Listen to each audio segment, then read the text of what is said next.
Is Africa really integrating? I see a lot of your ministers very young. Is that intentional?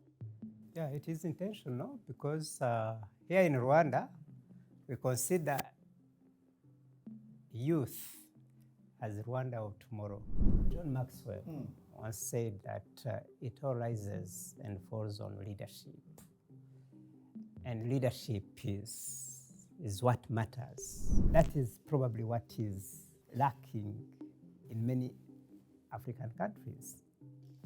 They can all state good vision, even mission statement. They can even enact policies, but they do not preach by example, because leadership is about character.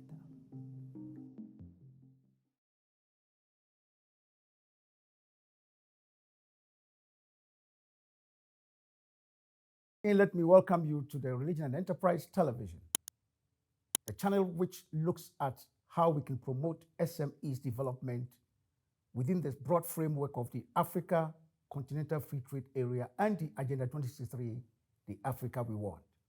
And we would be exploring how faith-based institutions would help us to grow a lot more SMEs on our continent. In other words, how do we get faith-based institutions to become enablers of SMEs development on the continent? And today we are privileged to be in the Republic of Rwanda, and we'll be talking to the very distinguished gentleman of this country. And I'm talking about His Excellency Ambassador Professor Charles Murigande. Let me give you a little background about Ambassador, and His Excellency himself will tell you a bit more about himself. But watch this. We are privileged, and I need to tell you that. In January 1989 to August 1994, the distinguished gentleman I'm talking about here served as the biostatistician in the Division of Biostatistics and Epidemiology at the Harvard University Cancer Center in Washington, D.C. Now, from August 1994 to 1995, this distinguished gentleman served as the advisor to the President of Rwanda on foreign affairs. And in 1997 to 1998, he served as the rector or chancellor or vice-chancellor of the National University of Rwanda. This is interesting. And from September 1995 to 1997, he served as the Minister of Transport and Communications of Rwanda. In November 2002 to March 2008, he served as the Minister of Foreign Affairs and Cooperation of the Republic of Rwanda.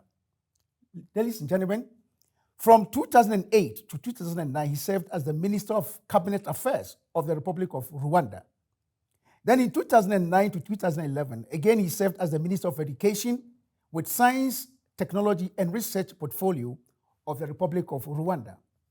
And in recent times, 2011 to 2015, served as the Ambassador of the Republic of Rwanda to Japan, with cross-accreditation to Australia, New Zealand, Thailand, and Philippines. This is a gentleman that we are privileged to be talking to today, all the way from the Republic of Rwanda, and we are here in Kigali. Your Excellency, it is an honor to have you on our platform. Thank you for inviting me. Wonderful, Prof. Let me tell you how excited we are because when I look at your profile and I look at the way you do your things, you're very unlike an African politician. So what I've been wondering about is, how did it all start? And how have you managed to remain so down to earth as you are now?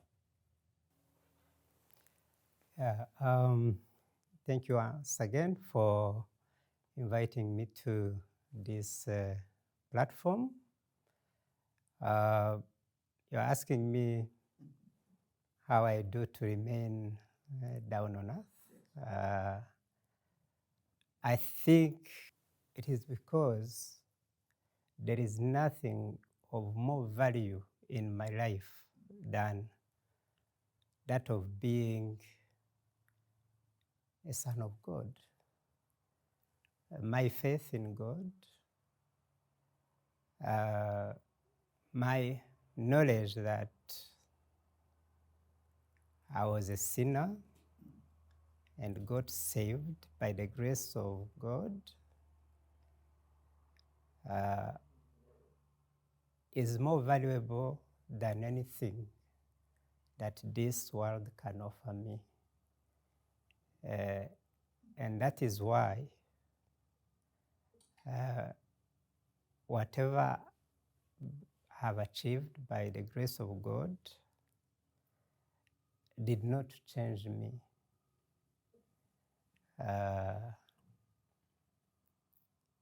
So I've tried to the best of my ability, with the help of God, to remain true to my faith, to live godly values wherever I have been placed. And as the Word of God tells us, we need to be as humble as Jesus Christ, who humbled himself to the point of accepting to die on the cross, knowing that he was the creator of everything. So that is a challenge to my life that I try to emulate, and probably whatever little humility you manage to see in me, it only comes from that. Very humbling, Prof, Your Excellency. And viewers, let me put this in context, because I think the discussion we are having today is of extreme importance. And what His Excellency have just said, maybe you may not understand it, but on this continent of Africa, we have a scenario where public officials are seen as, if you like, next to God. And the scenario has been the other way around. Rather than they serving the people rather tend to serve them. And it's humbling. You looked at the profile I've just read, and you'll be surprised that, I mean, since His Excellency knew we were coming to Rwanda, the first thing that shook me was for him to suggest that he will pick us from the airport himself. And I couldn't say yes. I mean, it was just too much for me. Now, this morning, Prof came to my hotel to pick me himself. No policeman, no security guard. He drove himself, just the two of us in his car. And it's so humbling. And Prof, Your Excellency, I'm just wondering, you've seen the world change so much. Now we are talking about multipolar world and all of that. From where you sit, how do you see this world? And what are the implications for us as a continent, particularly knowing that we're a younger population as a continent, and everything shows that the future indeed is with us. From your experience, how do you see the world now? Yeah, the world is, in my point of view, in a lot of turmoil.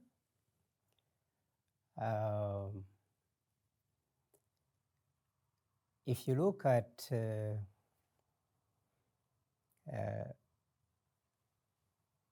wars going on our continent, in Europe,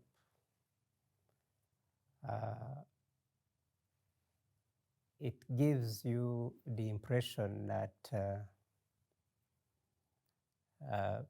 peace and security is becoming a bit elusive. Then, if you look at the climate change, at the beginning of this conversation, you were talking about how hot this place is.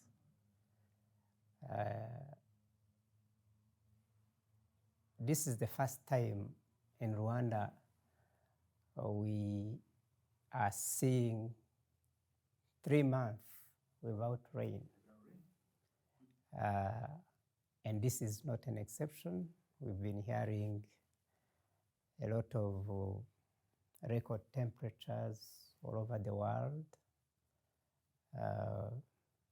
fires, burning hectares, hundreds of hectares, actually thousands of hectares of forest.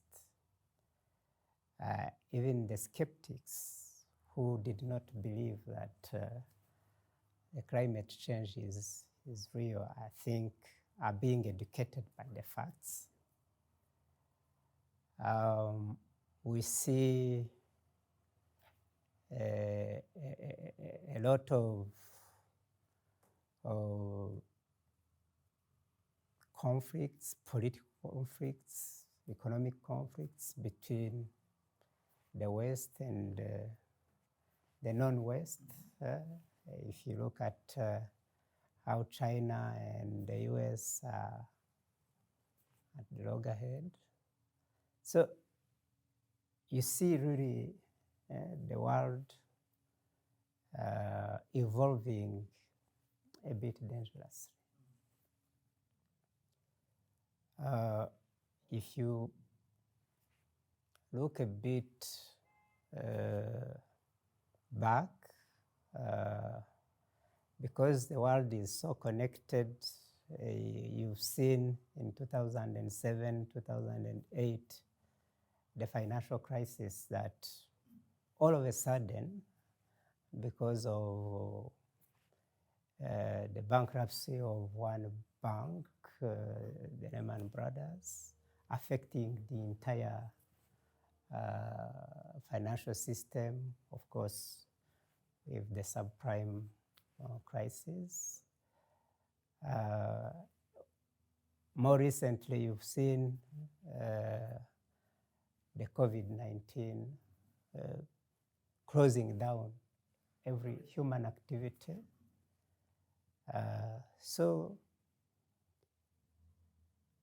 And these are things that were hard to imagine in 2000, for example. In 2000, people would have said, oh, we are living in a peaceful world. You know? There is peace. Let us marry, have children. The world is, is economically growing, including Africa. Africa was growing fast. And all of a sudden, things are changing. So anyone who takes time to pause and reflect would really realize that the world is evolving not in the right direction. Then you asked me, in this more or less gloomy situation, where is Africa? So you are right when you say that on the face value, if you consider what Africa has,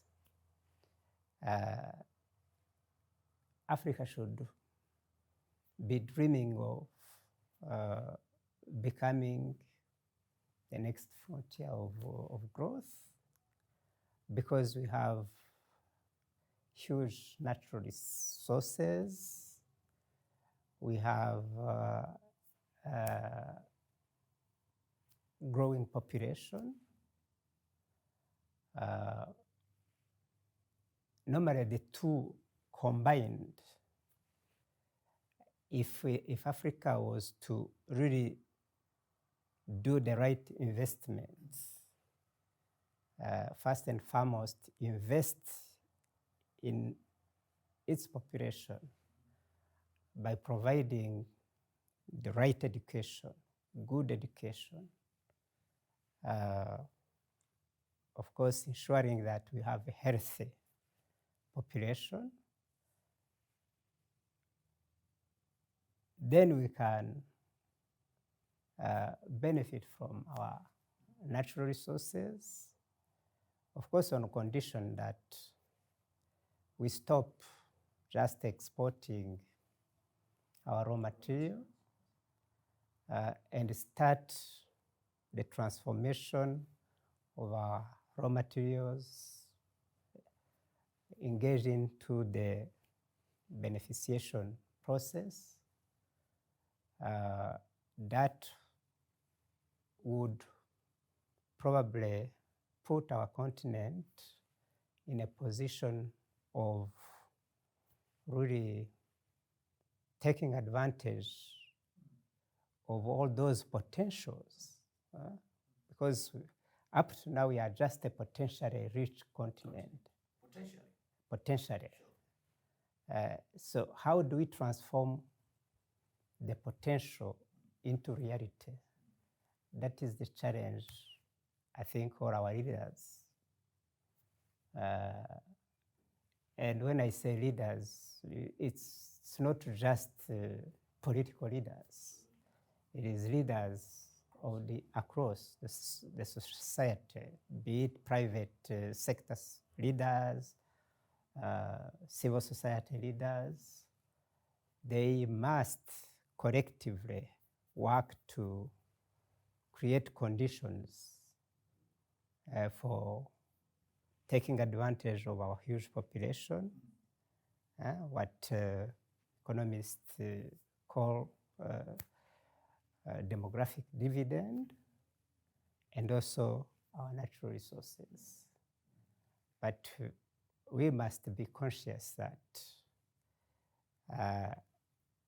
the world will not give us the freedom of doing it. We must win it. And that's where really an institution like the African Union and even the regional economic communities should work together to really ensure that the vision of the African Union is fulfilled. We should collectively work together to realize an African continent that is peaceful, that is united, that is prosperous, and that puts its people at the center of everything, and also a continent that has the right place in the world. Prof, I mean, as I listen to you speak and give such an presentation, I'm encouraged. But the challenge is, what you have just said is not like somebody says, it's not new. We've heard it, and you can go back to the pre-independent leadership era. These were the things that we're talking about. Yeah. 60 years down the line, we're still talking about the same thing. So the question is, what must Africa do to see the things that you are talking about implemented? And in your answer, I think that fortunately we happen to be in a country where, I mean, globally, Rwanda has been seen to be a star in terms of what you guys have done. And of course, when I got here, I mean, I've done transit on Kigali many times, but this is my first time virtually entering the city to see, and what I've heard is true. What is Rwanda doing right that African countries can emulate from Rwanda? And I think you are the right person to speak to that, because I was looking at your profile as far back as, I think, in the 70s or so. You were the Secretary General of the current party. And so what is Rwanda doing right that other African leaders can emulate from that? And what must we do to bring all the nexuses together? I mean, sometimes we shall come to talk about Africa Continental Free Trade Area. But sometimes if you look at what is happening now, it's almost as if we are still in the era of the Casablanca bloc and the Liberian, so what is happening? At least at that time, there were only two blocks. But now it is multiple blocks. Absolutely. Probably there isn't any block. Absolutely. Everyone is playing his own partition. Absolutely. Which is even unfortunate. What can we do as a continent? Yeah. Maybe if I start with the case of our country, yes, as you mentioned it. First of all, I think Rwanda should serve as an encouragement to the continent. Because if you go back 29 years ago, in 1994, this country collapsed completely, almost disappeared. In a span of 100 days, because we had a terrible genocidal government, we lost 1 million of our people, hundreds of thousands of our people were left orphans, widowers. Everything that had been built was destroyed. So we had to start from zero. And we were not really in a very advantageous situation because, as you know, Rwanda is small, it is landlocked. We had, of course, lost most of our human resources, the educated people. Many of them had been killed. Others were forced into exile because they had participated in the killing. And Rwanda is not endowed with huge natural resources compared to other countries. And yet, if you see what we've been able to do over the last 29 years, first of all, we overcame the challenge of bringing the people of Rwanda together. In 1994, most of analysts were saying that the people of Rwanda will no longer be able to live together given what had happened. Some went to the extent of even dividing this small nation into two so that the Hutus and the Tutsis would have separate countries. But of course we refused because we said that there was nothing genetical disposing the people of Rwanda to kill each other. It was the bad leadership that caused the genocide. So we made 3 important decisions or choices. We chose to remain together and work toward reconciliation and unity. The second decision was to develop a governance that put the people of Rwanda at the center of its preoccupation. Good governance, accountable and transparent governance, because the lack of it was the cause of the genocide. The third thing was to think big, to dream big for our country. We decided to believe in ourselves, to say that we are not lesser human beings compared to other people who managed to develop their countries. If they were able to develop their countries, we too can develop our country. The combination of these three things is what has uplifted Rwanda from the bottomless pit that the genocidal government had left us. So I was saying that Rwanda should serve as an encouragement for all the countries of Africa. There is not a single country in Africa which has sunk lower or even closer to where we were. So and there is not a single country in this continent which is endowed with lesser resources than us, than Rwanda. So if we Rwandans have been able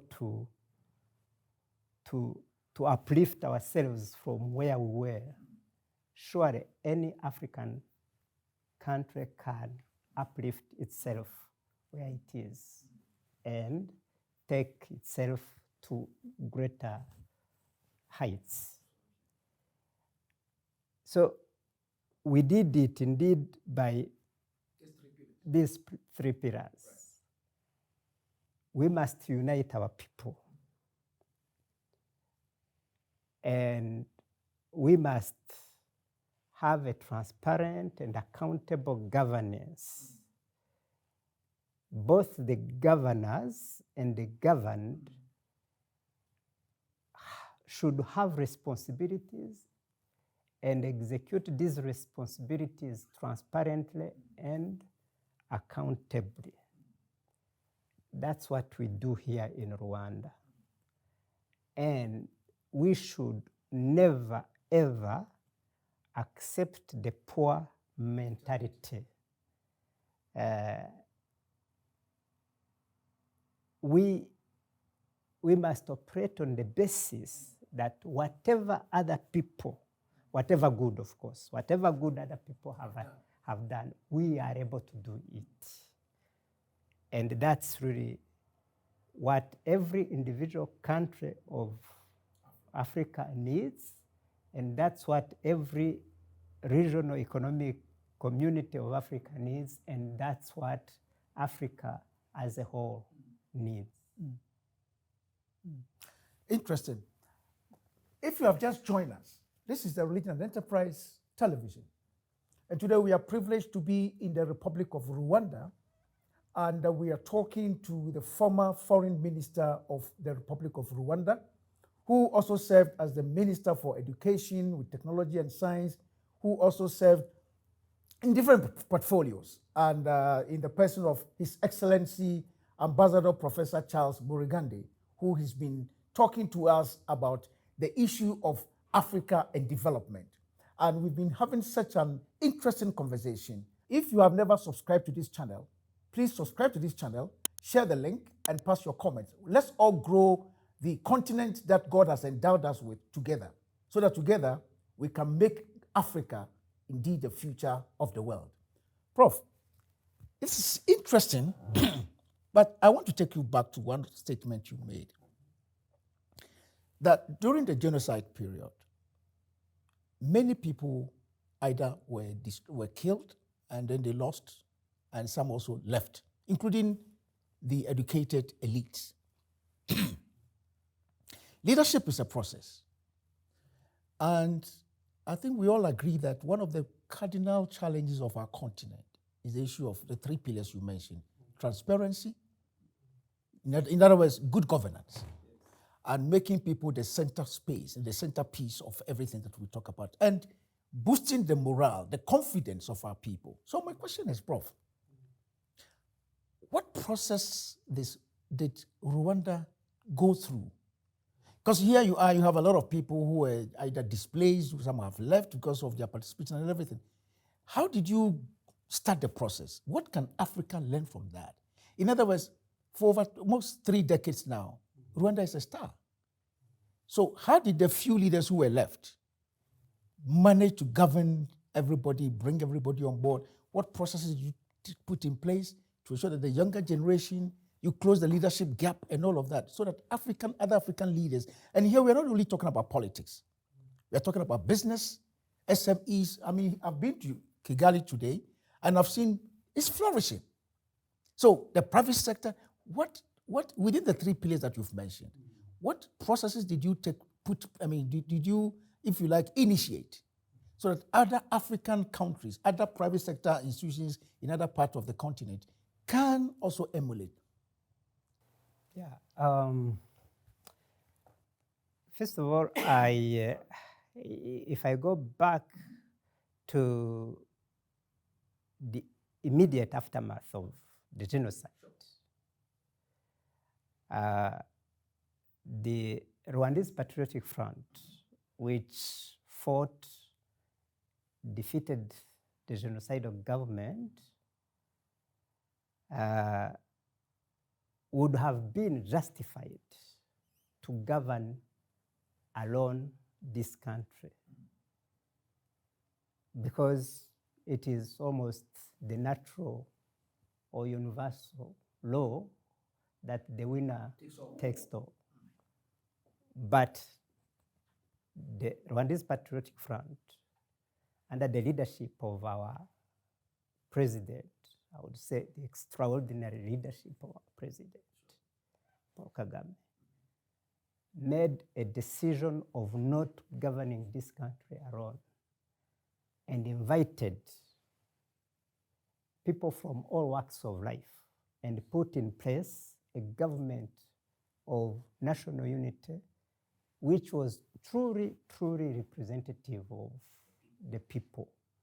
It was such that any portion of our people would feel represented in that government.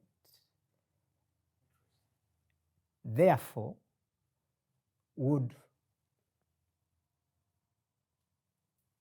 say that there is no way that government I see there would enact policies that would be detrimental to my group. And that developed a confidence and trust in the government. That government was able to convince the internally displaced people. We had more than 40 internally displaced camps, and then also millions of refugees that had gone beyond the borders. They were all repatriated, resettled, and then we embarked on a process of open, frank discussion on our past and our present and what should be our future. We conducted a national dialogue over a period of 11 months. Leadership of this country, from the private sector, the civil society, the government, would meet every Saturday for 11 months from 8 a.m. until 6 p.m. discussing what went wrong in our country. And then coming out of this dialogue were all the major strategic orientations that led to Rwanda's transformation. It was from this dialogue that we came up with an approach to justice called Gacaca Code, because the traditional justice would never been able to handle the crime that had been committed here, because it was so huge. How can you investigate a million murder and prosecute them? So we came up with an approach, a traditional approach of settling conflicts within Rwanda.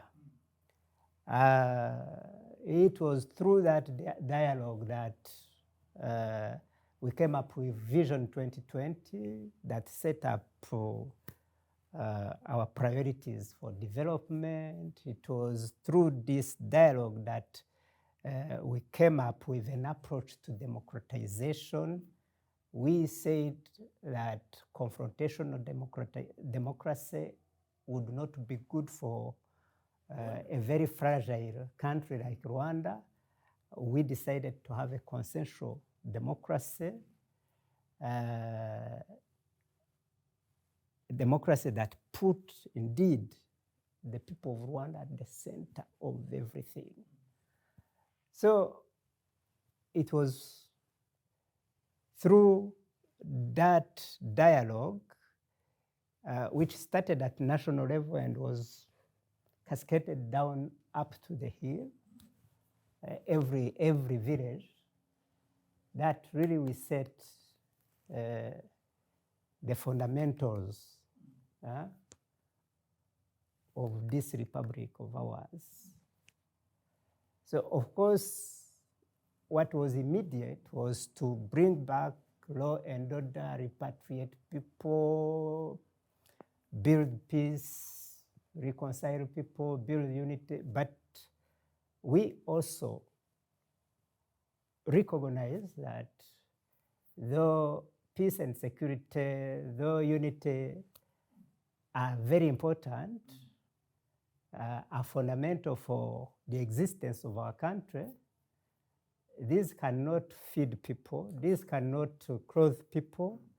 So we needed to also enact policies that would facilitate economic growth. We did a bit of privatization. We created an enabling environment for investment, for business. You would recall that when the World Bank was still publishing the doing business indices, Rwanda was ranked number 2 in Africa.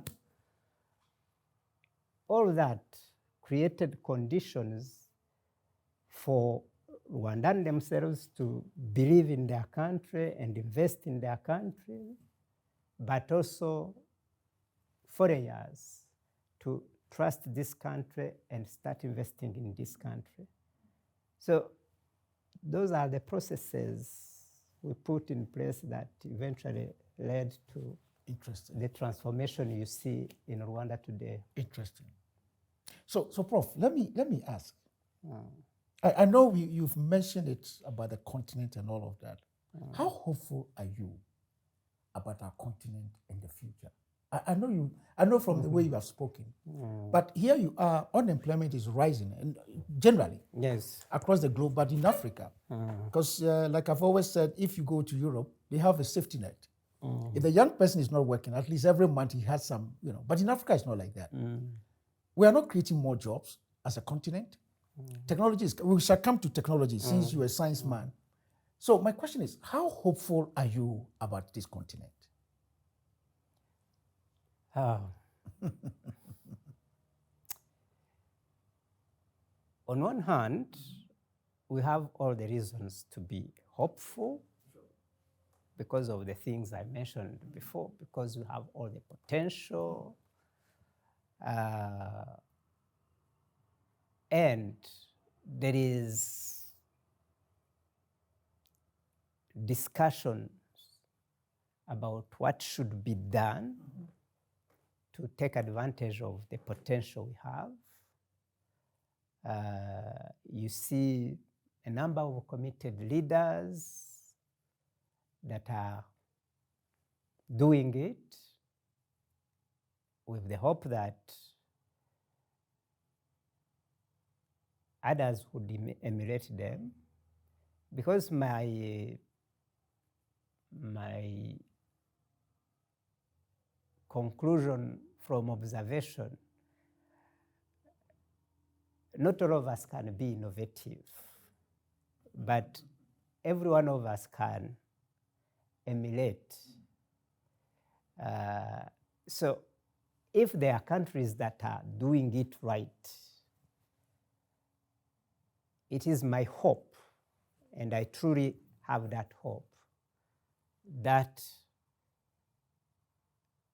those who are unable to innovate can copy and make it work. And that is where my hope comes from. But of course, I am also aware of the fact that we have a lot of vultures around Africa. There are other forces that are not of Africa that are trying to take advantage of our sleepiness. So we will have to work against these forces. And these forces are also thriving on the fact that many of our leaders, unfortunately, are not true leaders. Because true leaders eat last. True leaders are willing to die for those they lead. They are like shepherds. Unfortunately, we have so many cases of leaders who eat first and eat all. Unfortunately, they eat first and eat all. And that is the problem. But I also believe that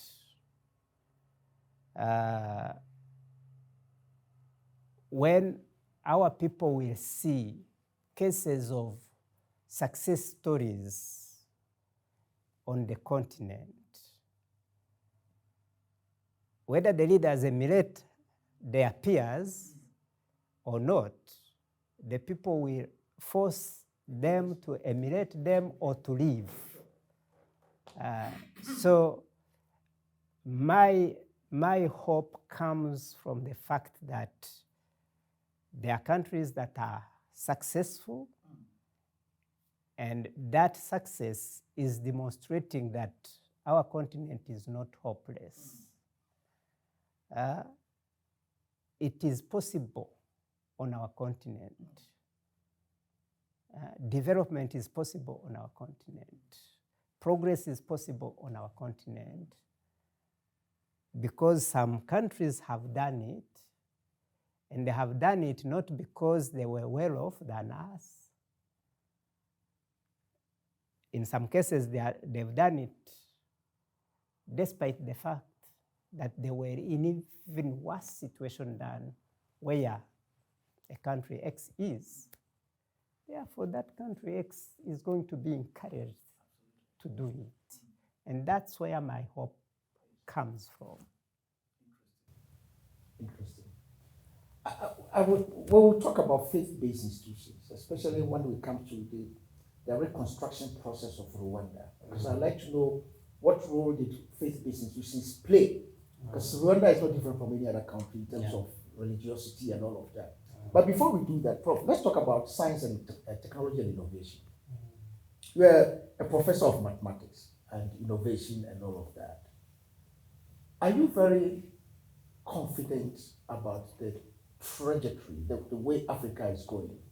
Talk about AI and all of that. Where is Africa in all of this? We seem to be at the receiving end.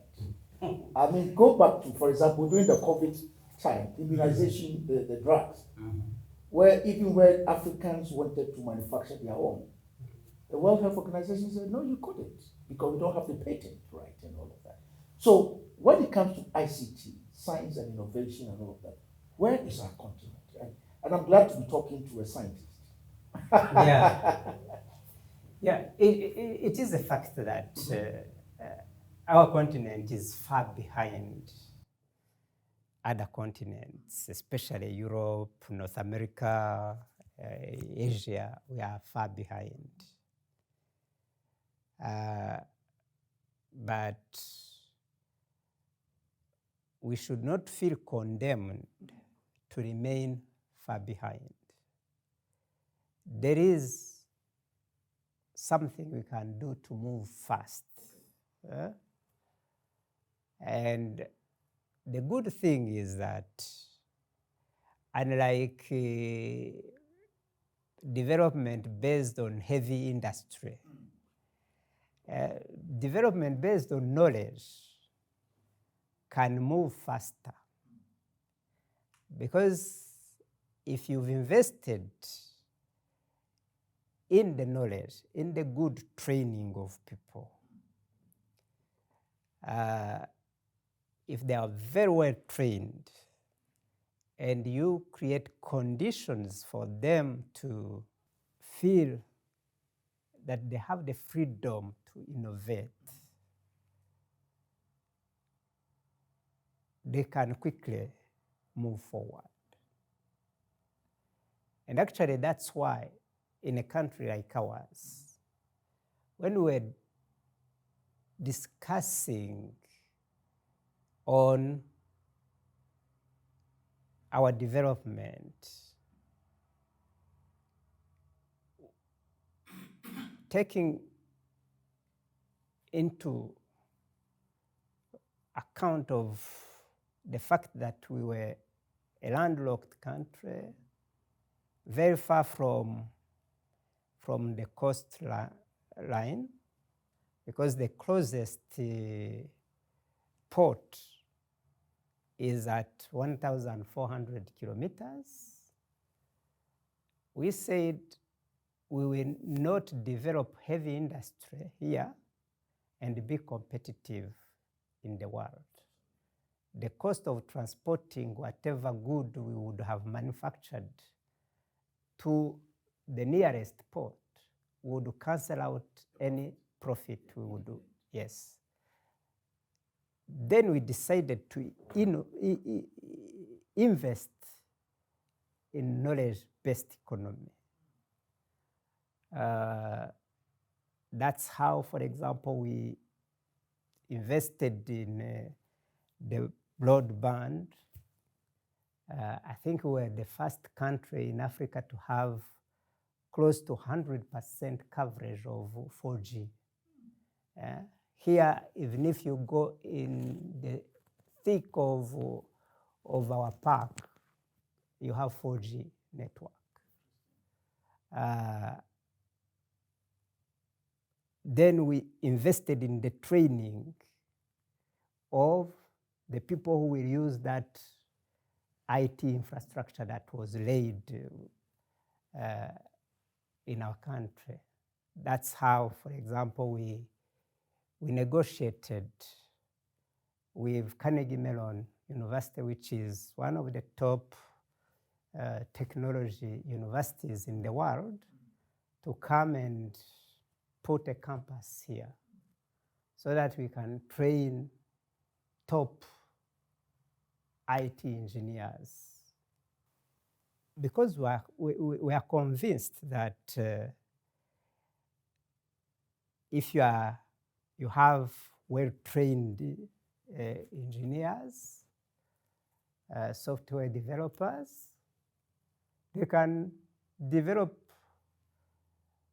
the next Facebook from here. You don't need sophisticated infrastructure to do that. All you need is the brain. And imagine if a country like Rwanda was to produce the equivalent of Facebook. That would be enough to take Rwanda from a very poor country to a first class. So that is an example of things that we are now doing in our country that can be done in other countries and would help us to leapfrog of the technology that is available now but it requires leaders who are really innovative, who have foresight, who think out of the box, who do not accept the diktat of our development partners, because everything we did here, we did it against the opinion of the partners. I remember when we reopened our university after the genocide, they were telling us that Rwanda does not need a university, so you should be satisfied of primary education and secondary education. And of course, I was part of the discussion. I would ask them, who would teach the student in secondary education? The graduate of secondary education, or someone who would have done university? So they would say, oh, we would bring some people, some experts from Europe. But we said, no, we are going to open our university, whether you like it or not. When our country decided to lay the fiber, it was against the advice of our development partners. But we said we need it, and we did it. We sold our old, our national telecommunication company.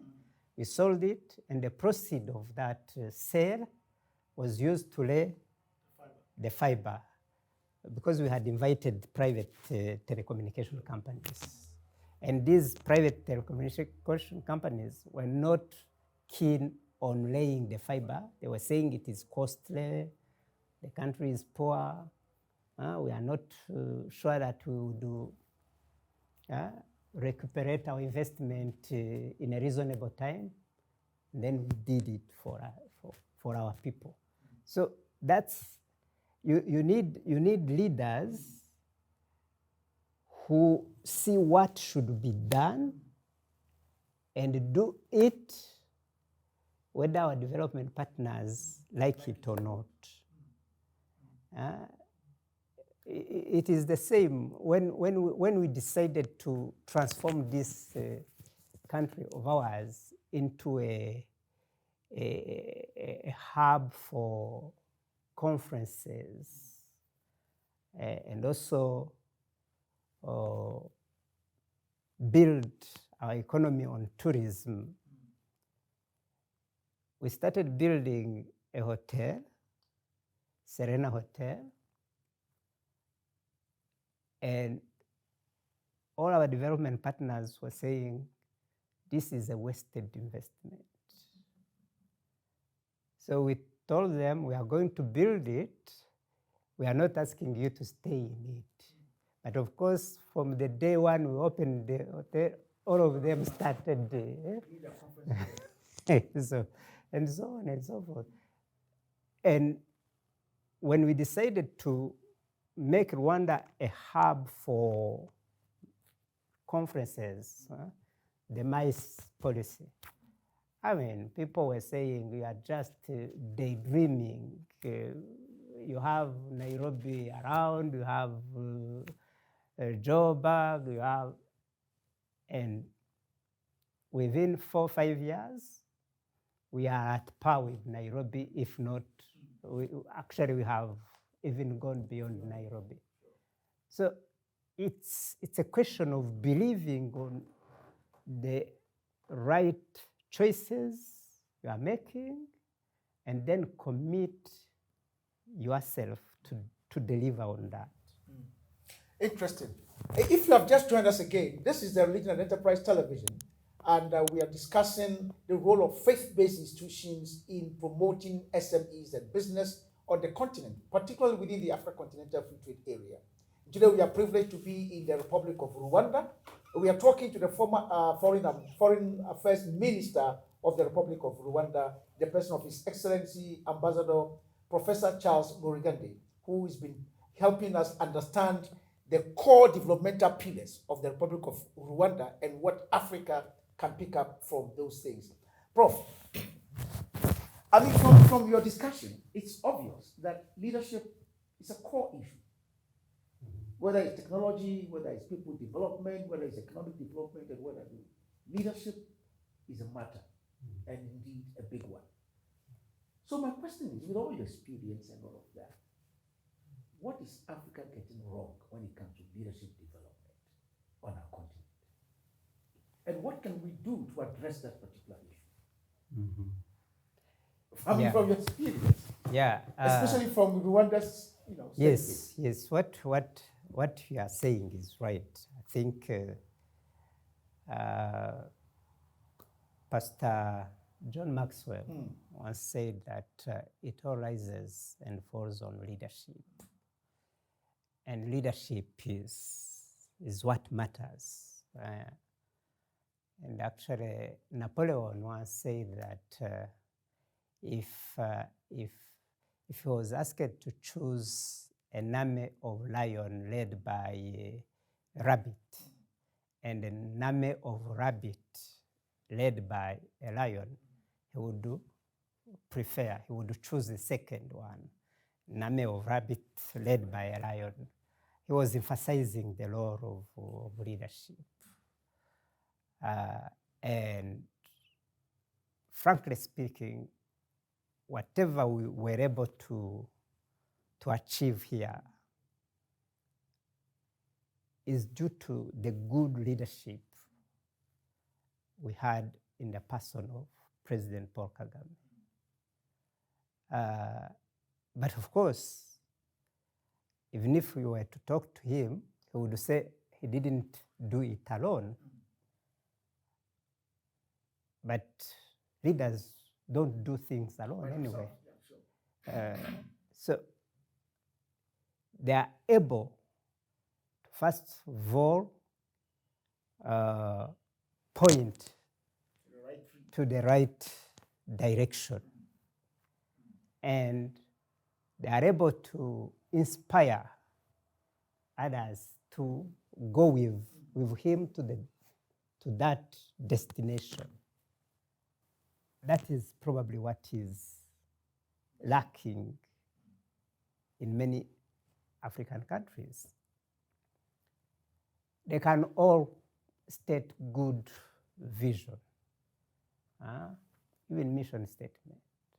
They can even enact policies, but they do not preach by example.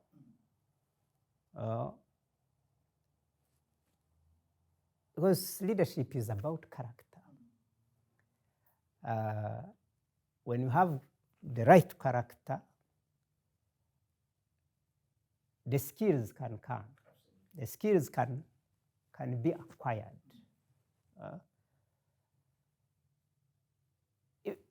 Even if you take the case of Rwanda, as I told you, when we were coming out of genocide, we had lost the trained people. Some of them had died, gone. Others had fled the country because they had participated in killing their colleagues, and others were arrested and were in prison. So we're lacking the necessary human resources to really move this country forward.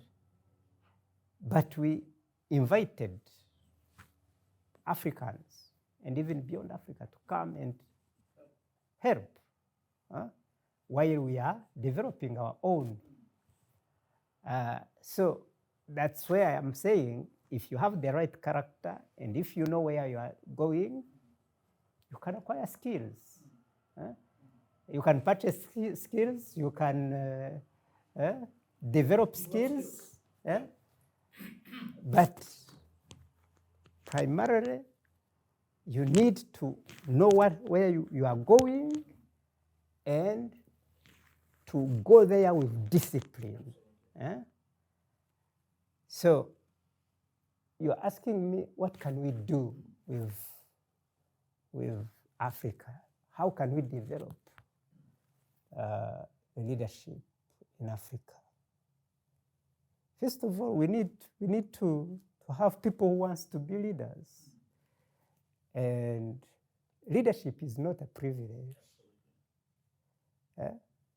People go into leadership because they see it as a privilege. If you go into leadership because you see it as a privilege and you see what will come out of that position of leadership, then you want to be a good leader.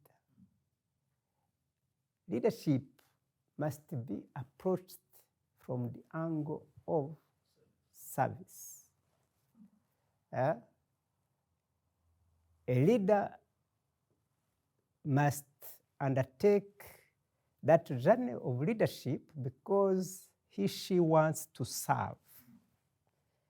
First of all, he looks at the situation, he listens to the people,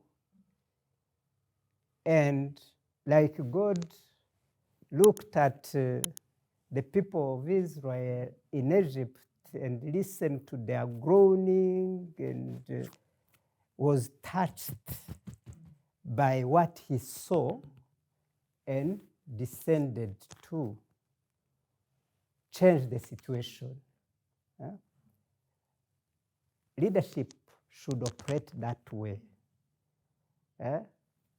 Should be motivated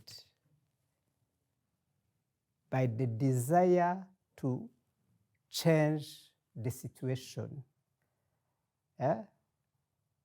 The leader must be fed up of seeing the misery of his or her people and become engaged in changing that situation. Of course, the leader must know where she is taking the people from this situation to a better situation, from the then situation to the now situation to the then situation. That's what we should be teaching our aspiring people, those who are in the leadership. Maybe can help them change their view of leadership. Unless they adopt such view of leadership, I don't think they will be able to transform Africa. Interesting. Prof, I am, as I listen to you, I am asking myself, where is the disconnect? You have academic institutions, you have, political parties all over the continent. Are we facing good governance with party politics on our continent? Is that what is happening? Yeah. Anyway, that would be the conclusion from observation, because you see people engaged in parties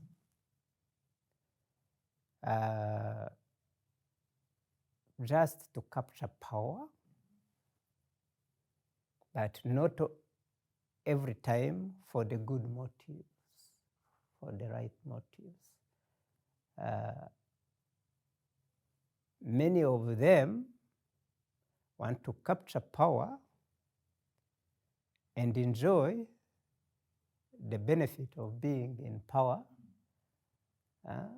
It is as if they are operating on the principle of saying, you've been there, it is our time, it is our turn to be there, to also enjoy the perks of that position of leadership. It's not that they are really, really crying over the situation. They would want the people, the suffering people, to come out of their suffering and move toward a better position.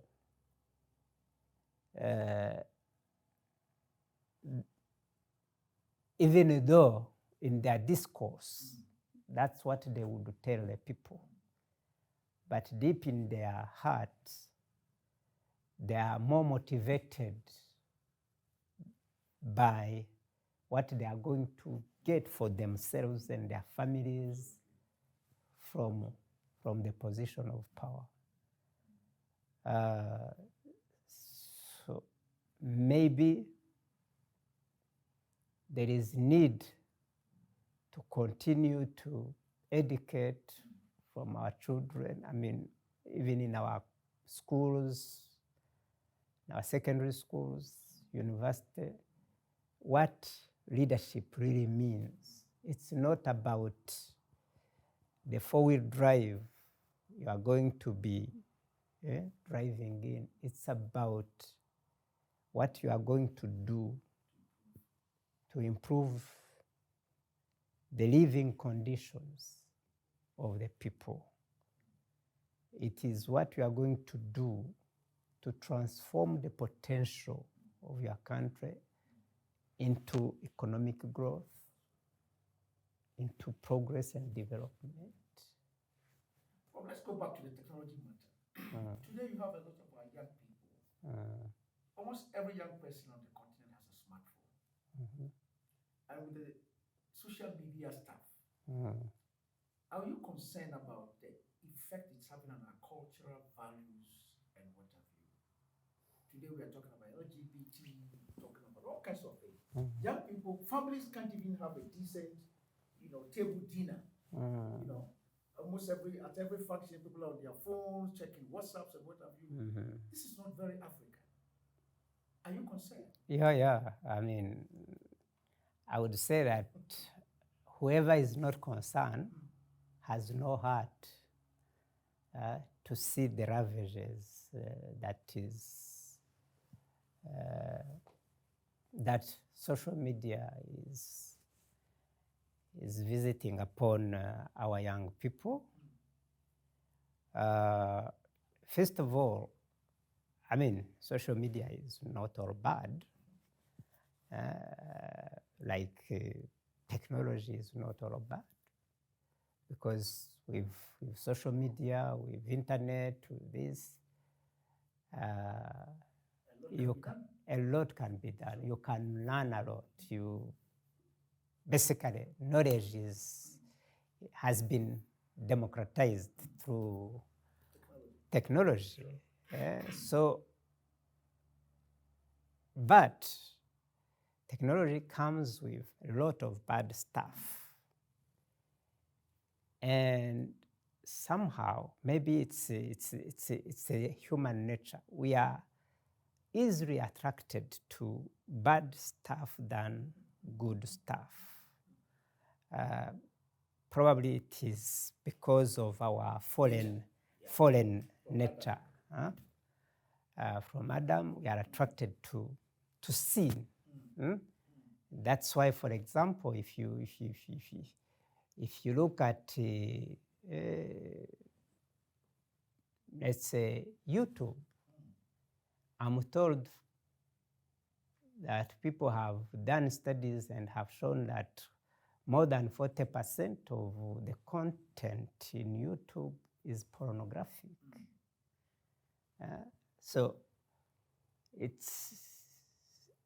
And that is what is killing our people. So actually raising children currently is more challenging than ever before, because our children are exposed. So they have billions of parents. We used to parent our children alone or in a village, but now they are being parented by the whole world. So that's why really parents are challenged to develop close relationship with their children, carve out time to sit with them, to talk to them, to guide them. Because if you leave them unattended, they are really attended by social media and can be led astray. That's why you have children who all of a sudden tell their parents, you know what, I'm not sure if I'm a girl. I don't feel like I am a girl, though you are telling me that I'm a girl. And that's because they've seen it on the social media. That's why you see our marriages breaking down within 3 months, 6 months, a year. The rate of divorce is approaching what it is in Europe, in North America, because we are being educated by the movie we watch. So, Prof, so what must Africa do about this? Because all this is affecting our SMEs ethically and what have you. What can we do in terms of policy-wise? Yeah, in terms of policy-wise, it's tough. It is tough. It's tough. It is tough. But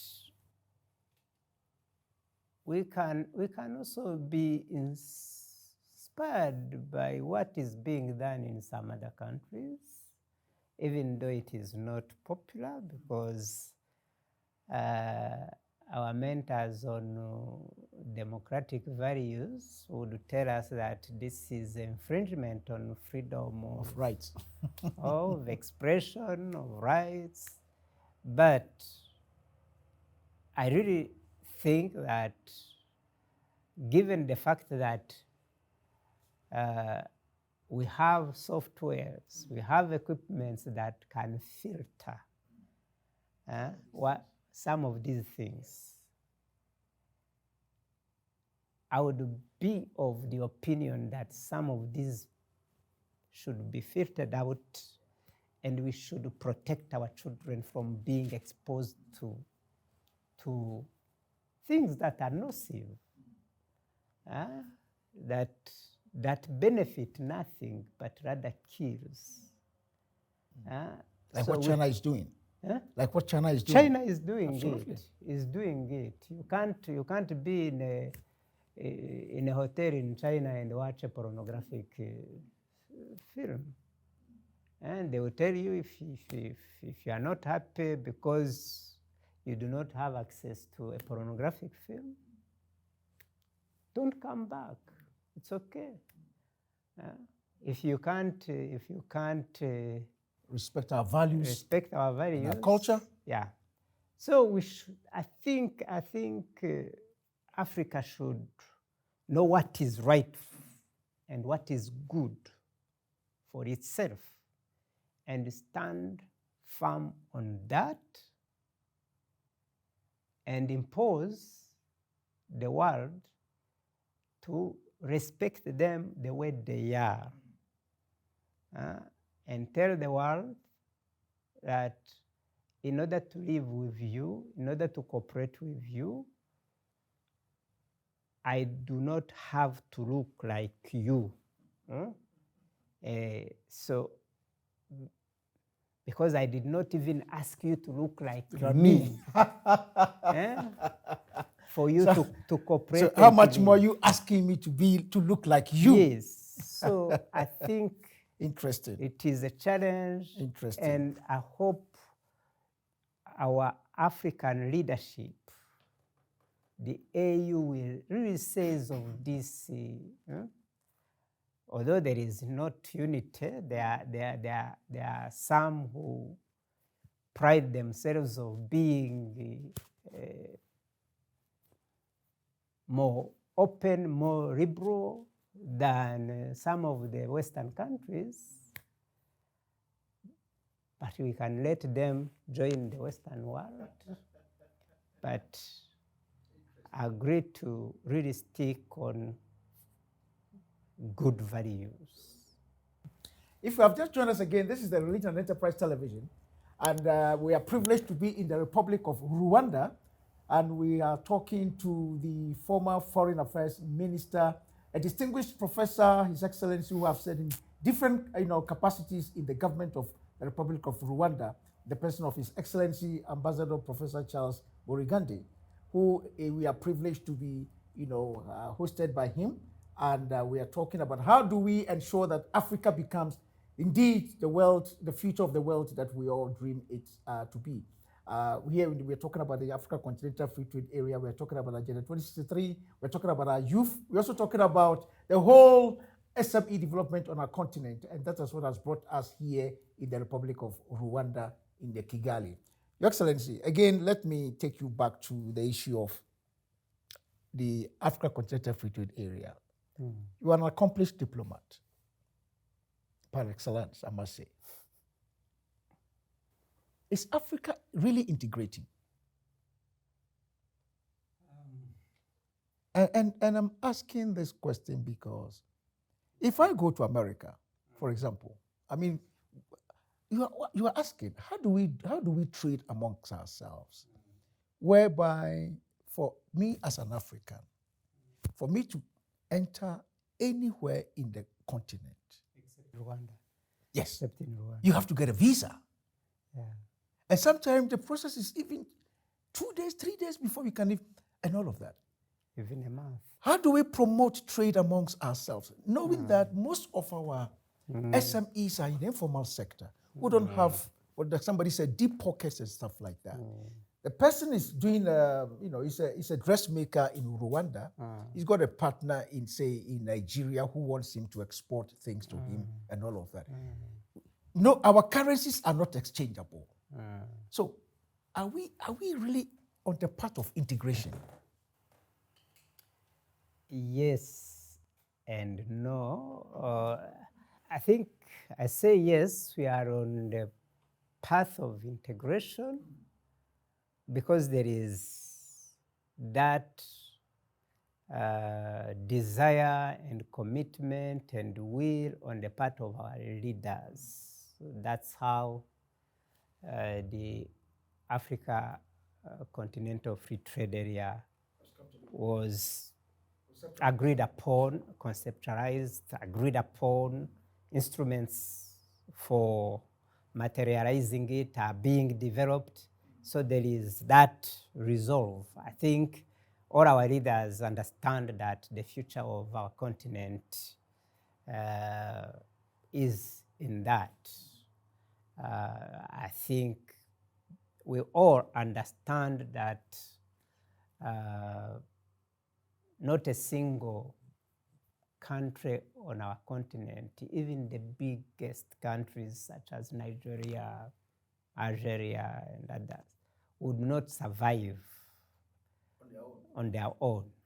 So there is that conviction on the part of our leaders that it is the way to go.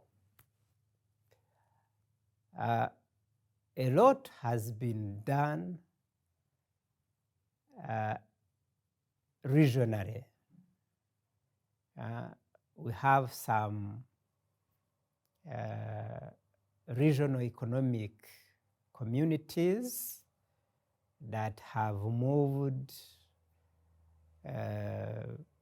through the process of integration. If you take the case of East Africa, we have the common custom, we've moved to the common trade area. The instruments of setting up common bank and this and that are there. and it was even envisaged to have a federation. So there is progress. You have the same in ECOWAS, in SADC. So there is at least regionally some progress. At the continent level, the work is, I would say, is starting to be done.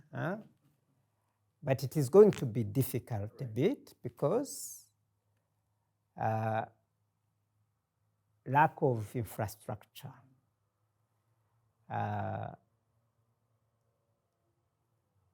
Basically, even if we were to remove visa and agree on the principles that are enshrined in the agreement of AFCTA,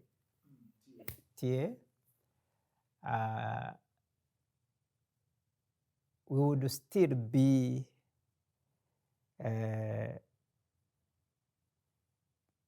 I mean, there are stumbling blocks. Maybe the likes of you and me and others would benefit from it because we can fly easily.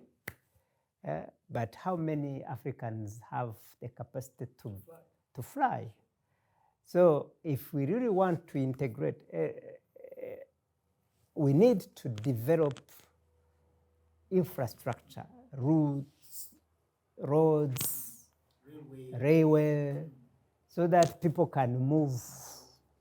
Cheaper means of transportation. Cheaper means of transportation. That what would really materialize the integration process, the common free trade area. Otherwise, up to now, it is still in theory. But why? The question is why? Why the slow pace? Take, for example, the African passport. This was mooted far back, as I think, if I recall, in the early 20s or so. No, in the late 90s, when Dr. Zuma was the president, the chairman, or the AU chairperson. Till date, the African Union passport is still on the drawing board. What is the challenge? The challenge is probably some of the policies that are enacted by the African Union remain in that hole.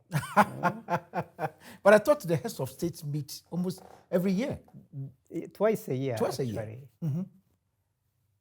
But not all of them come back with the policies and integrate the policies in their national policies. Okay. I don't think it is done in every country. But what I can assure you, it is done here. For every policy agreed upon in EAC, at the African Union, and even commitments that are made globally, those compacts are part and parcel of our planning tools from the village level, by the way. When our districts are developing what we call district development plans, when they are presenting it, they must show how these plans are contributing to Agenda 2063. They are contributing to SDGs. They are contributing all to those. You have to show concretely and show the targets, your district. And of course, obviously, at government level, it is done. But I'm not sure it is done in all other countries. In all other countries. Which goes back to the issue of good leadership. Yes. And governance. Yeah, that is really the central issue. If all the countries committing to a certain policy would do, immediately come and integrate the policies in their own national policies, I think we would see a lot of changes. We would move faster. Prof, if you look at all the issues we've talked about, these are issues that are not solvable. They can be solved. Definitely. Because it takes leadership. Yeah.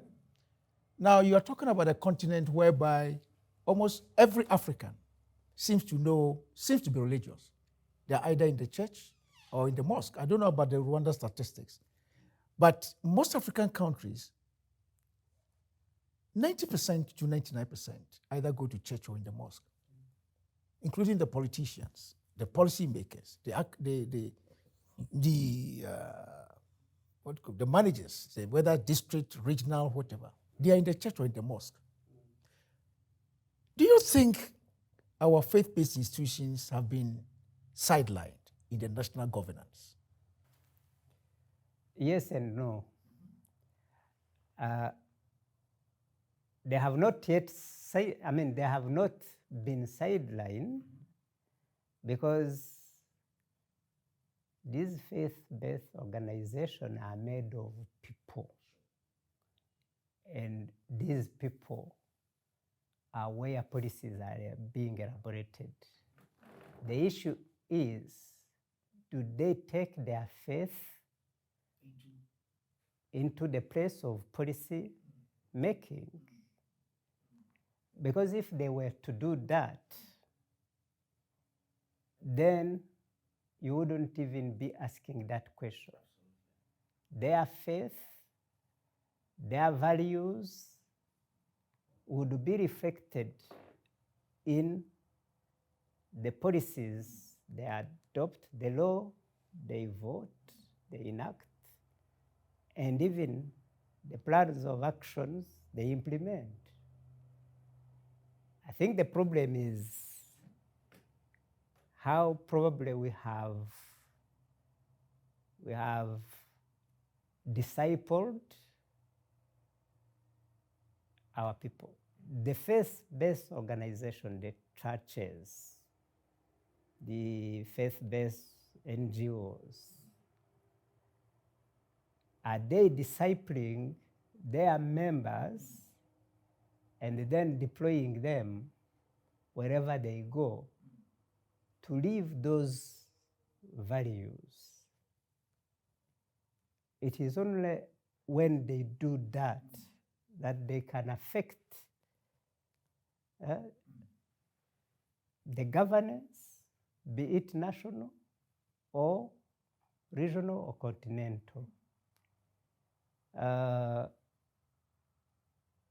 Otherwise, we would think the faith-based organizations are just the leaders, but it goes back to the members,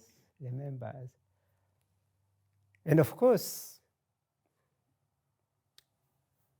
you are probably right by also asking the question if these faith-based organizations, as institutions, are being involved in the discourse. Absolutely. And also involved in the implementation of whatever. Because, Prof, not to cut you short, but because let's take an issue like corruption. I'm not sure we can legislate corruption, whereby you say by law nobody should be corrupt. It's a value-based thing. And if you talk about value issues, it's mostly by appealing to the heart. Yes. Which is done by the faith-based leaders, for example. So is it about time that Africa as a continent, knowing that we are largely religious, took concrete steps? In other words, is it about time we became intentional about involving faith-based institutions in the total integration of the national discourses and all of that? Definitely, I agree. I totally agree with you. Faith-based organization should be challenged, but because you challenge people you discuss with by the government, to go and educate their members, because you see, they have tremendous power. Absolutely. Every Sunday, for those who are crucial. And every Friday. And every Friday, I mean, some many evenings, people come to the pastor, to the priest, willingly, no constraint whatsoever. They come and listen religiously to the pastor, and they, by and large, believe in the pastor, in the priest, the imam. So these people, the priests, the pastors, the imam, have tremendous power on this. If the governments were to really tap into that power and work collaboratively with them, there are so many issues that can be addressed, especially the issues of behaviors. Yeah, you can legislate corruption, but all you will do is to punish the few you will caught, you will catch. And even when they go to prison and come back, they will not have changed. Yes. So the faith-based organization must really be challenged to play their role in transforming our society. But very few governments have understood that and are taking advantage of that. Is it because government wants to continue to enjoy that position of possessing the whole power, not share the power? Maybe, I don't know, I'm just thinking aloud. Maybe there is hesitation to go and tell this group of people that, you know, you are so powerful. There are things you can do, we can't do. We need you to play this role. Maybe subconsciously, people feel like they would be diminishing their influence, their power, and that's why probably they are hesitating. But if they were to recognize that, I'm sure the countries would move faster, would transform faster, would be sustainably transformed than if the faith-based organization are left behind.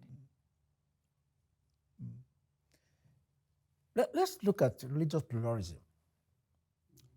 You have the continent where almost every now and then there are mushroom churches coming up and all of that.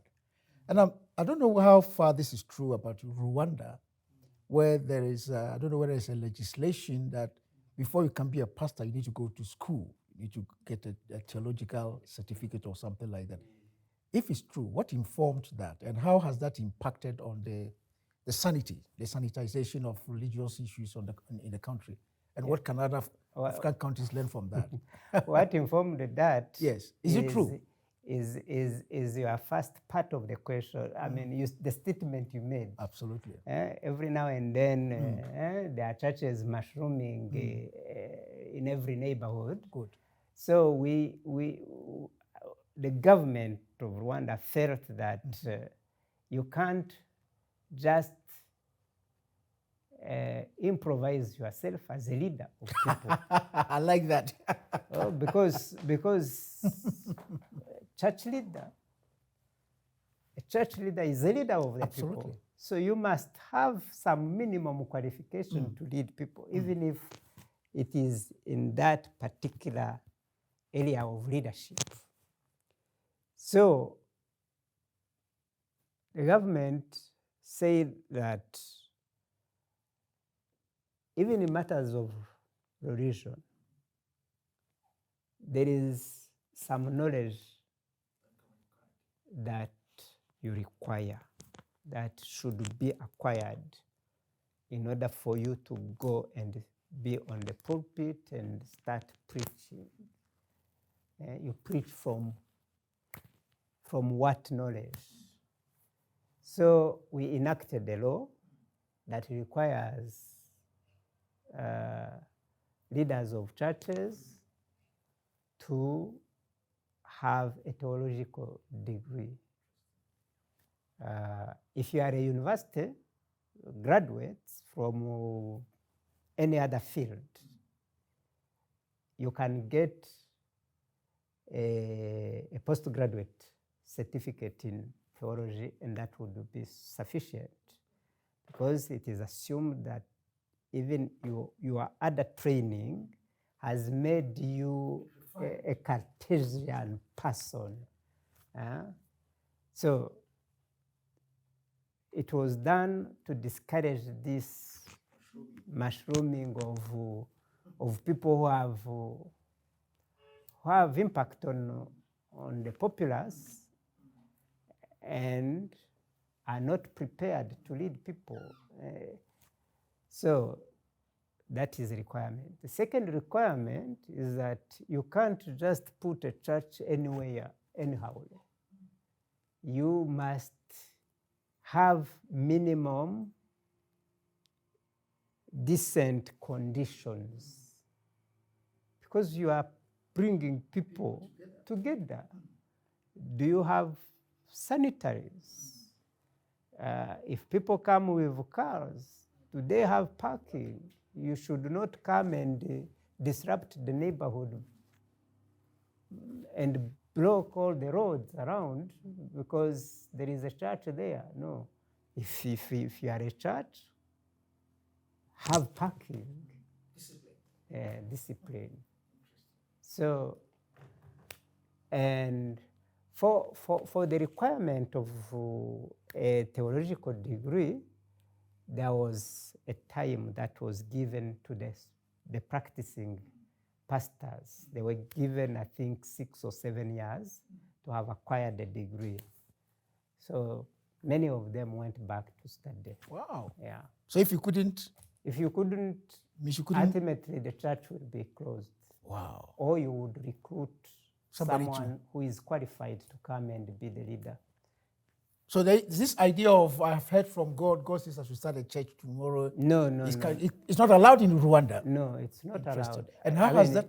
If you hear from God and you are qualified, well and good. But if you hear from God and you are not qualified, interesting. Yeah, but you can still be part of the church and but not the leader, and probably lead a prayer group. Right, but not to be at the helm of affairs. No.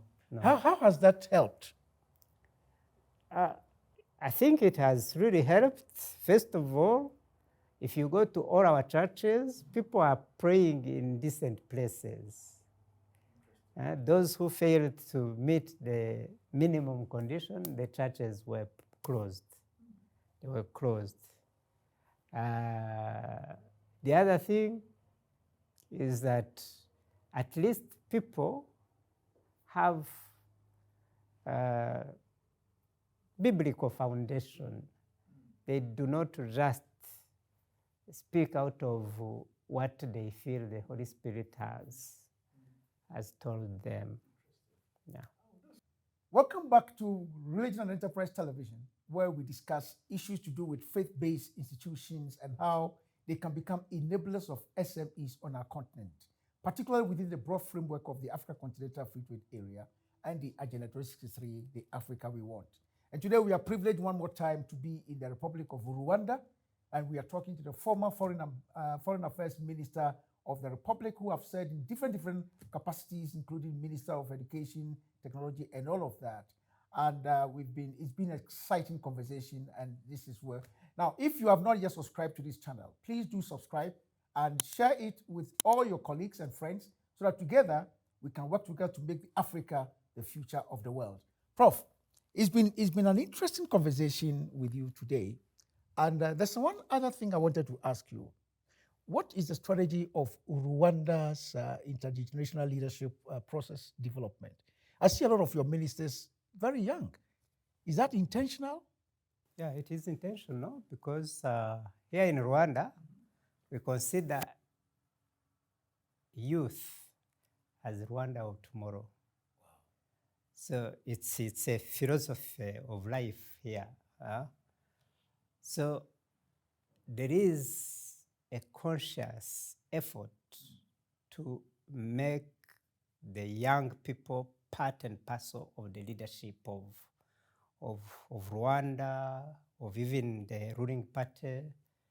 There is always a proportion of leaders who are under 35 in every organ of the party and also in the government, because we believe that if what is being done here is to be sustainable, there is a need to have our young people be together with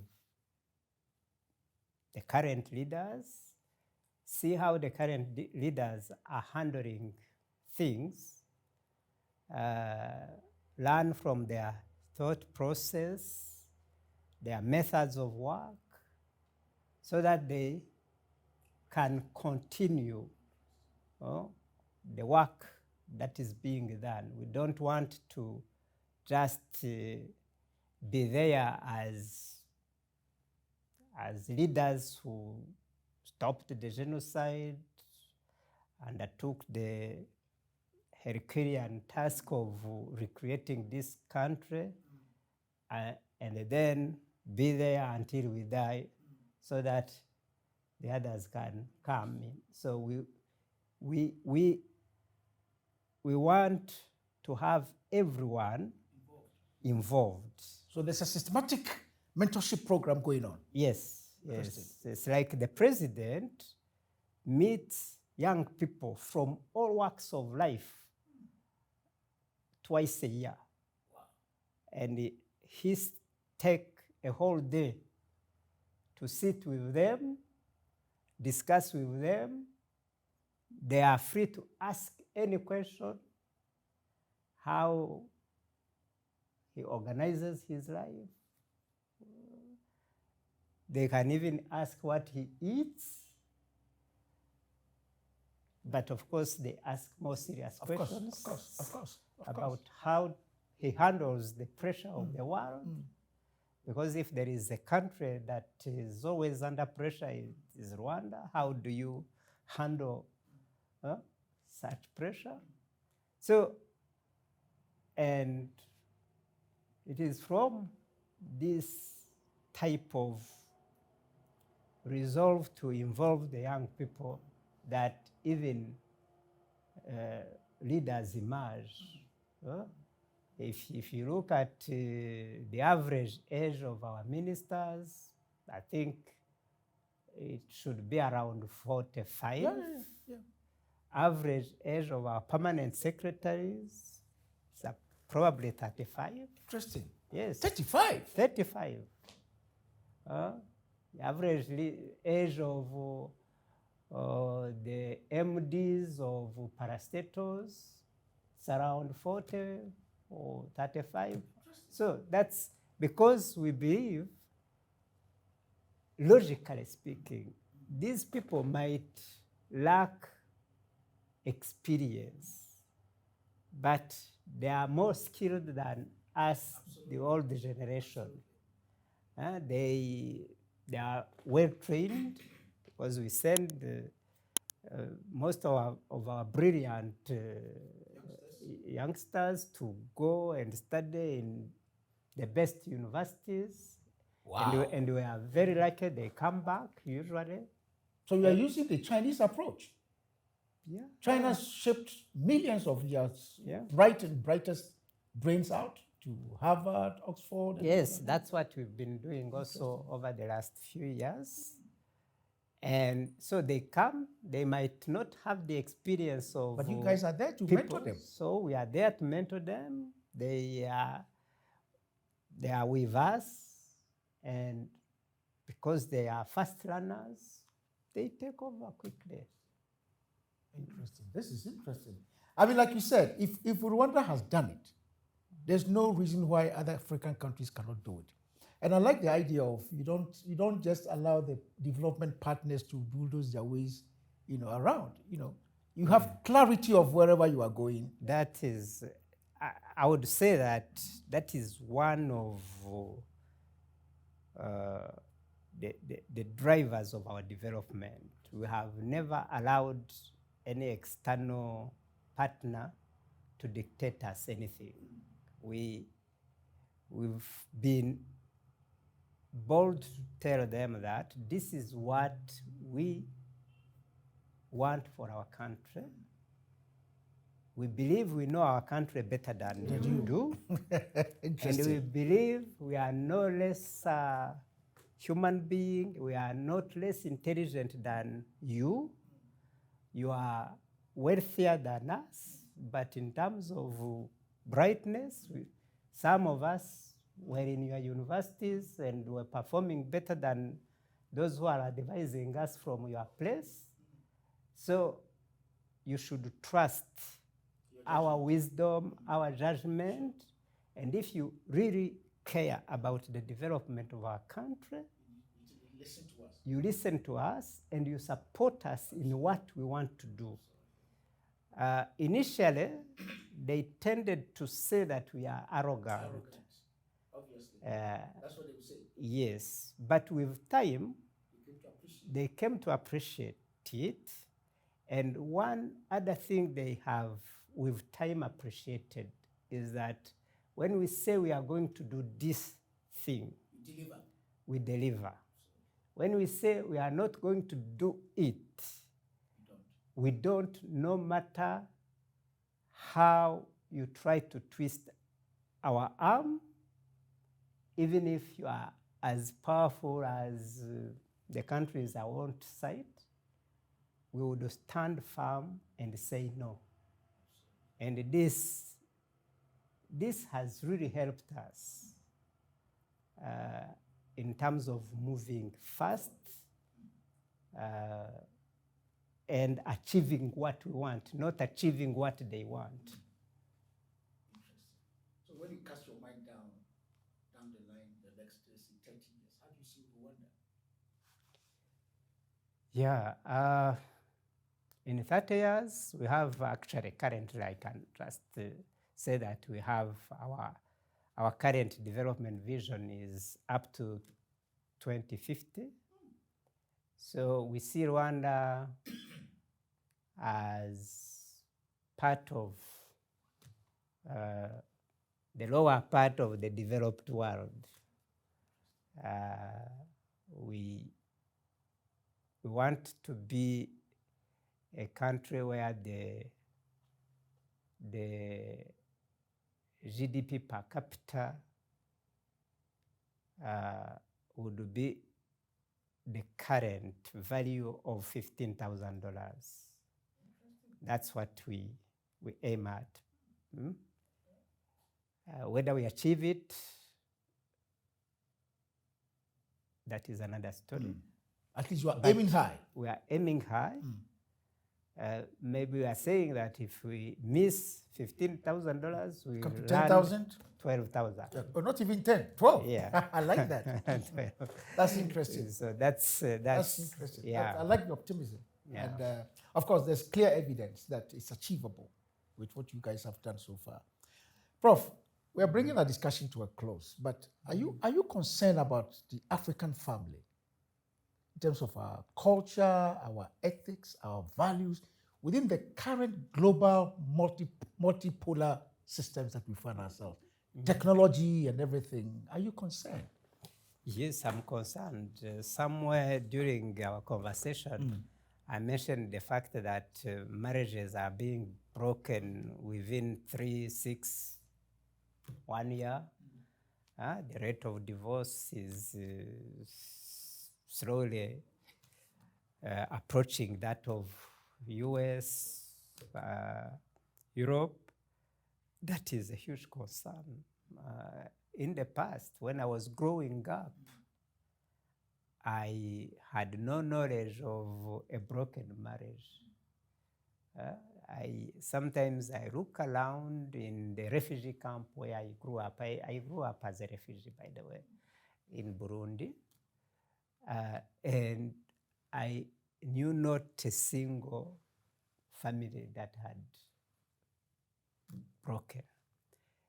So when I see what is happening today, I am seriously concerned. And part of it is because we are embracing the culture from other parts of the world. And that culture is being fed to us through social media, through the films we watch. They see this star having divorced 3-4 times and remaining a star, and they think that that is good. If it is good for Bermondo, it is also good for me. They see people divorcing on flimsy argument, or saying, oh, you know, we married and we discovered that we're not compatible. So they also start looking for incompatibility in their families, and they divorce. So you mentioned of the fact that because everyone has a smartphone, there are no longer conversations within members of the family. You see everyone is seated watching, exchanging messages with people outside. We have even reached a point where people are exchanging messages while sitting in the same same room. So that is really of a concern. The rate at which we are embracing foreign culture is a threat to our family, and it is a threat to the society, because a society is made of families. If the families are unhealthy, if the families are threatened, the society is threatened. So I'm very much concerned, and actually that's where, again, faith-based organizations should play a big role. I really think our churches, our mosques should invest a lot in making sure that the families are healthy.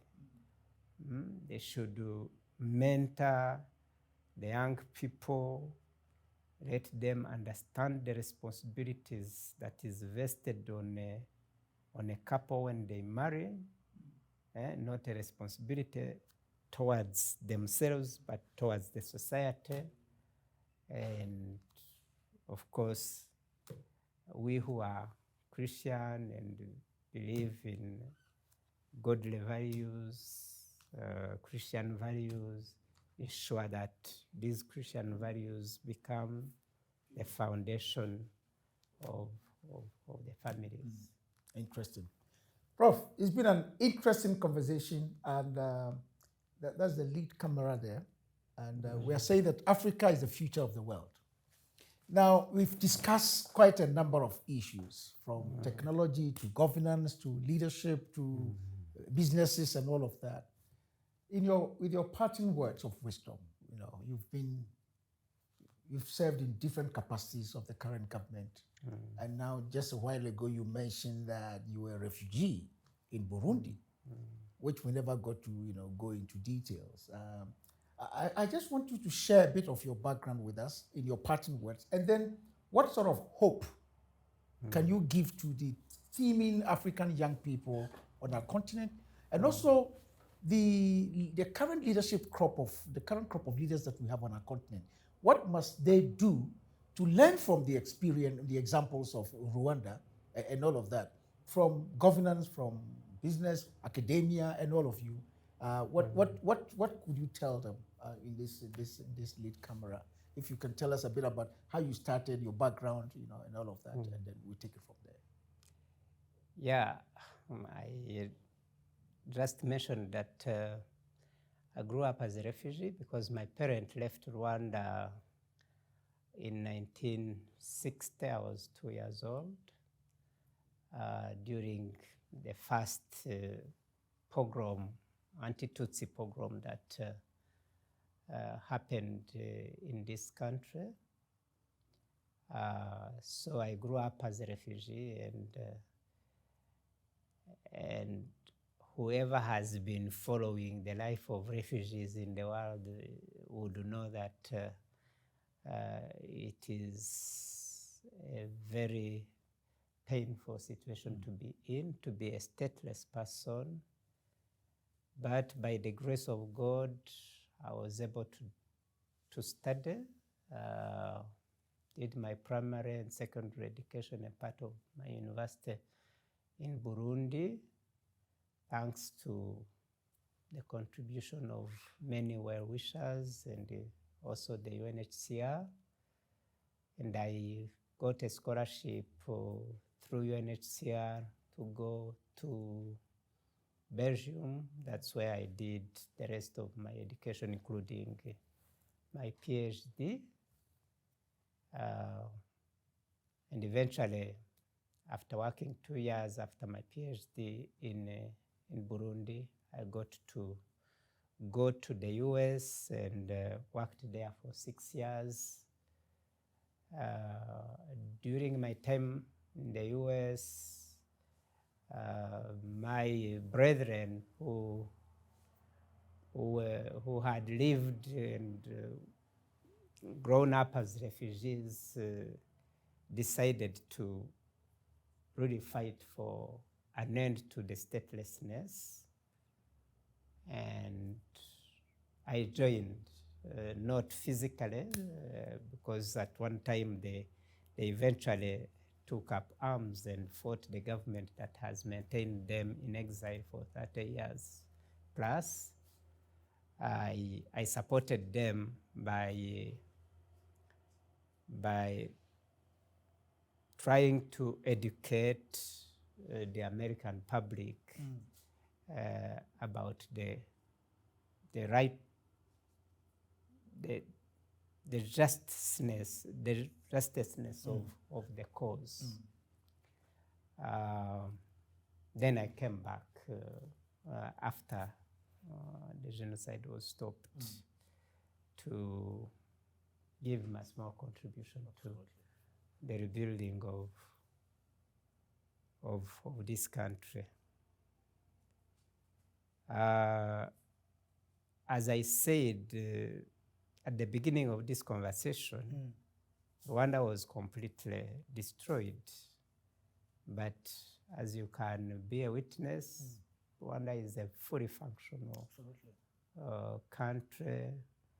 Unless we really share with you that dark past, you can't see it, because there isn't something that would tell you that this country almost disappeared. So we've been able to rebuild it, and to rebuild it better and stronger. And from the experience of what has been done here in Rwanda, I am very hopeful for Africa. And because Africa is endowed with enormous resources, which is not even the case of Rwanda. The only resource that Africa needs now to really decorate, leapfrog tremendously is leadership. Absolutely. We need leaders who believe in their people, believe in the capacity of their people, and leaders who believe in the dignity of their people. Because one of the ingredients of our success is the fact that our current president, Paul Kagame, has managed to really encourage and inspire and instill in the Rwandan people the belief in their dignity, in their self-worth, in their capacity to do good, to develop. And I think if we were to be lucky to have leaders who would believe in what their people are capable of and encourage them and create conditions for their people to do that, I am confident that Africa would be a different place in 10, 20, 30 years. By the time we celebrate the 100th anniversary of the OAU AU in 2063, we would have a different continent if we were to get such leaders. Because we have everything else. And I'm also hopeful that it is possible and we will get them, because there is an example. As I said, if we were to be talking about leadership from the book only, we might get discouraged. Absolutely. We would say, oh, these are theories, or this is only possible in South Korea, in the person of Park, in Singapore, in the person of Lee Kuan Yew. But now, in Africa, we have examples. So it is possible in Africa. Therefore, I'm confident that Africa is the future of the world. Absolutely. Absolutely. And what have you got to tell the youth? That is the message. Okay. That is the message. They should believe in themselves. Absolutely. They should not get discouraged. I would tell them that they are not an accident. And God did not place them wherever they are just to suffer and die. No. God created them for a purpose, and a purpose that is greater than the current circumstances they are living in. They should believe in their dignity as people created in the image of God, and they should refuse any other different image than that of a glorious God who has created this beautiful world and has endowed them of the power to create because God is no longer creating directly.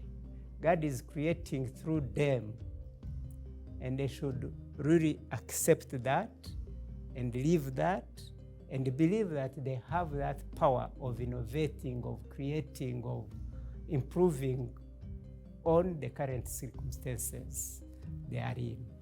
This is the Religion and Enterprise Television, and we are privileged to be in the Republic of Rwanda.